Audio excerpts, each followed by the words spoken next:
নাহমাদুহু ওয়া নুসাল্লি আলা রাসূলিহিল কারীম, আম্মা বা'দ।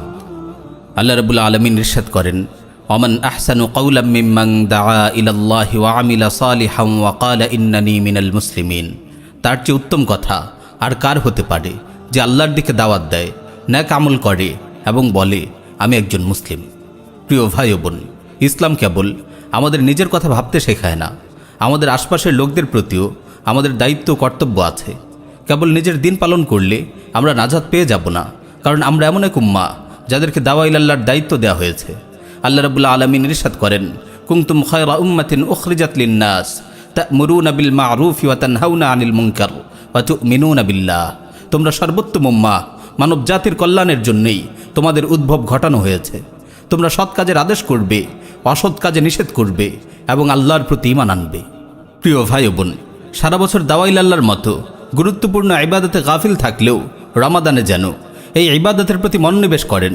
আপনার পরিবার পরিজন, পাড়াপড়শি ও আশপাশের লোকদের একটু সময় দিন। রমাদান কিভাবে কাটাবে এই ব্যাপারে দিক নির্দেশনা দিন। আপনার অধীনস্থরা কেমন আমল করছে তারও খোঁজ খবর নিন।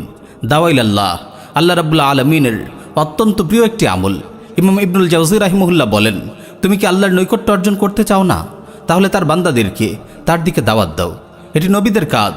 তুমি কি জানো না যে নবীগণ দাওয়া ইলাল্লাহর কাজকে নির্জনে ইবাদত করার উপর অগ্রাধিকার দিয়েছিলেন, কারণ তারা জানতেন যে এটি তাদের প্রিয় রবের নিকট অধিক অগ্রাধিকার প্রাপ্ত।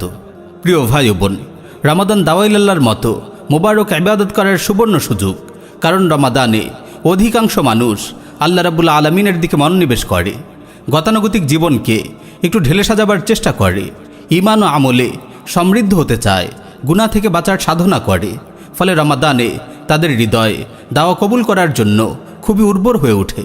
তাই দায়ী ভাইদের এই সময় বেশি বেশি মেহনত করা চাই। জোয়ার এলে যেমন মাঝি পাল তুলে দেয়, তেমন দায়ী ভাইদের উচিত রমাদানের এই মোবারক সময়গুলোকে কাজে লাগানো, আল্লাহর পথহারা বান্দাগুলোর হাত ধরা, তাদেরকে আলোর পথে তুলে আনা। আলিম ভাইয়েরা বিভিন্ন মসজিদে একটি নির্দিষ্ট সময়ে আওয়াম ভাইদের সময় দিতে পারেন। আকীদার মৌলিক বিষয়গুলো তাদের শেখাতে পারেন। দৈনন্দিন জীবনের ফিকহি মাসাইলগুলো আলোচনা করতে পারেন। তালিবে ইলম ভাইয়েরা আওয়াম ভাইদের কোরআন শেখাতে পারেন। বোনেরাও মহল্লায় পরিকল্পিতভাবে দাওয়ার কাজ করতে পারেন। কোনো উপযুক্ত বাসায় তালিমের হালাকা করতে পারেন।